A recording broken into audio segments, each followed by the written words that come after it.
Olá, nós estamos aqui no Instituto Histórico Geográfico de São Vicente.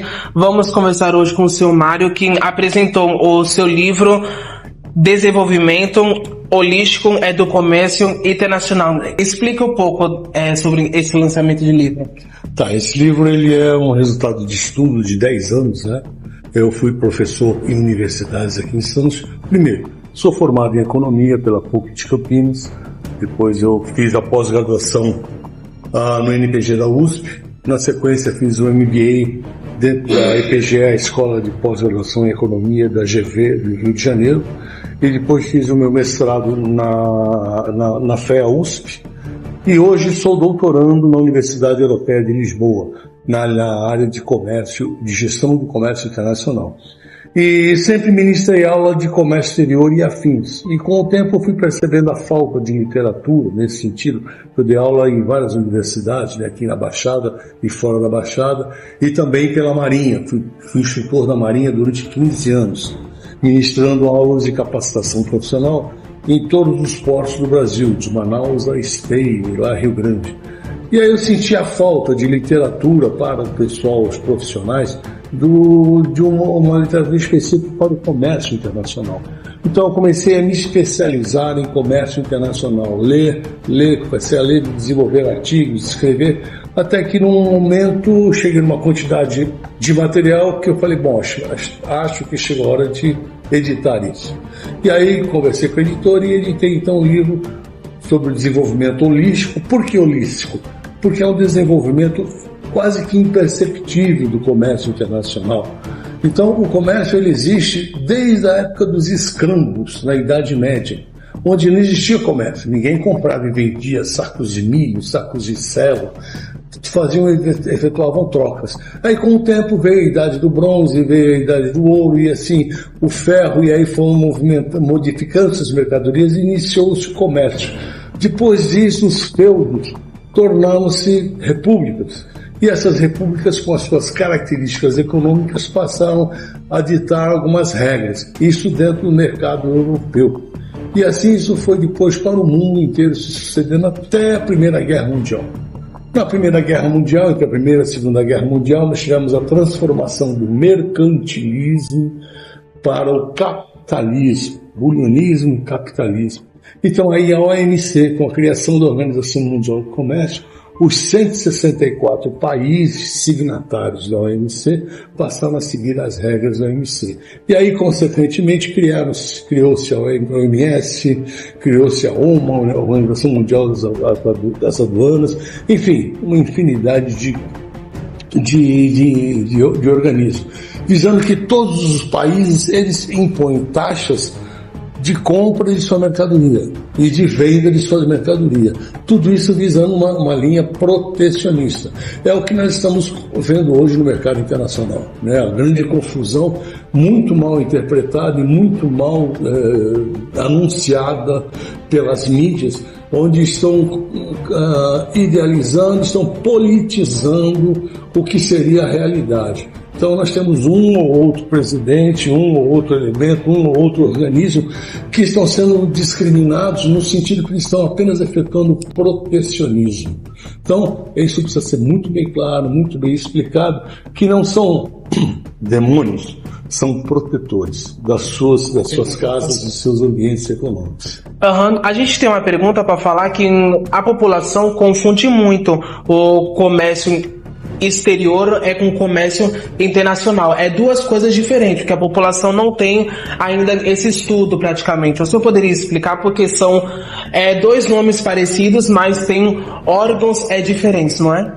Na realidade não são órgãos, são sistemas diferentes. Você tem o comércio exterior, que é o grande carro-chefe da Baixada Santista, em virtude do porto, que o comércio exterior nada mais é que o embarque e desembarque de mercadorias, o transporte das mercadorias, o embarque e desembarque da exportação e da importação. E o comércio internacional é toda a negociação que antecede o comércio exterior. Então não consegue-se importar uma mercadoria sem antes haver um contrato de comércio internacional feito pelos importadores no mercado. E aí eles utilizam o modal marítimo ou o modal rodoviário, se vem por estradas, ou o modal aéreo, e eles utilizam, então, no caso de Santos, o modal marítimo, que é o modal, um dos modais mais econômicos que existem, né, de menor custo. Então, a diferença é, o comércio exterior é a operação. Comércio internacional é a tratativa comercial e as negociações contratuais que antecedem o embarque e o desembarque das mercadorias. Se alguém quiser adquirir esse seu livro que foi lançado aqui no Instituto Histórico Geográfico, tem plataformas digitais? Como é que a pessoa pode encontrar esse livro para adquirir? Olha, eu anexei dentro do próprio livro todas as plataformas. O livro está disponibilizado praticamente em quase todas as plataformas literárias e livrarias no Brasil. A editora ela fez contato e fez a distribuição e a anunciação em todas as plataformas. No próprio banner tem um QR Code que você acessando o QR Code já vai direto para a Amazon. No Amazon, você já vai direto para a página no livro e você pode comprar o livro tanto físico como o e-book. Aí você escolhe qual a melhor opção para você.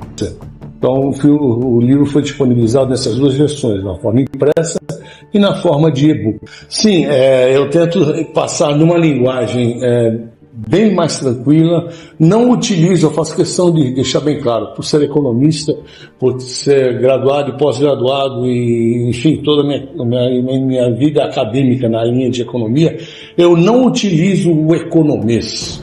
Porque, infelizmente, nós temos muitas pessoas que acham que entendem de economia e começam a falar um monte de besteira. Então, eu utilizo a linguagem mais clara possível, porque é a linguagem que eu ministrava, que eu usava para falar com os alunos das universidades.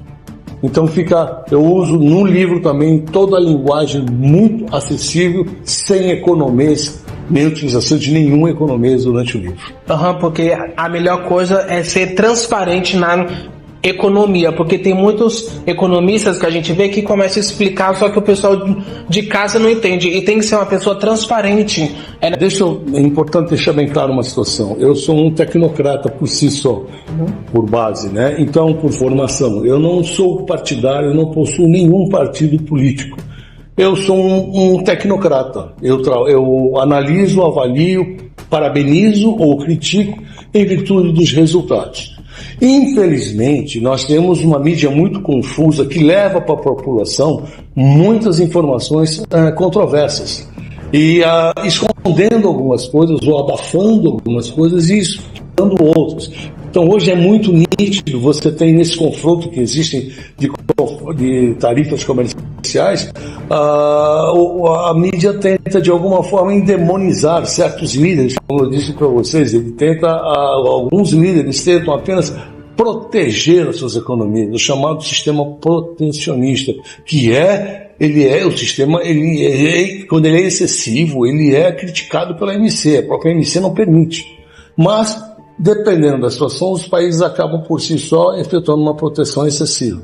Então, é a linguagem a mais tranquila possível e o mais acesso. E não falando somente do comércio, mas, enfim, eu falo de câmbio, eu falo de moedas, eu falo de valorização de mercadorias, o quanto vale uma mercadoria, enfim, em cada país, porque depende das características de potencialidades econômicas e capacidades produtivas de cada ambiente econômico.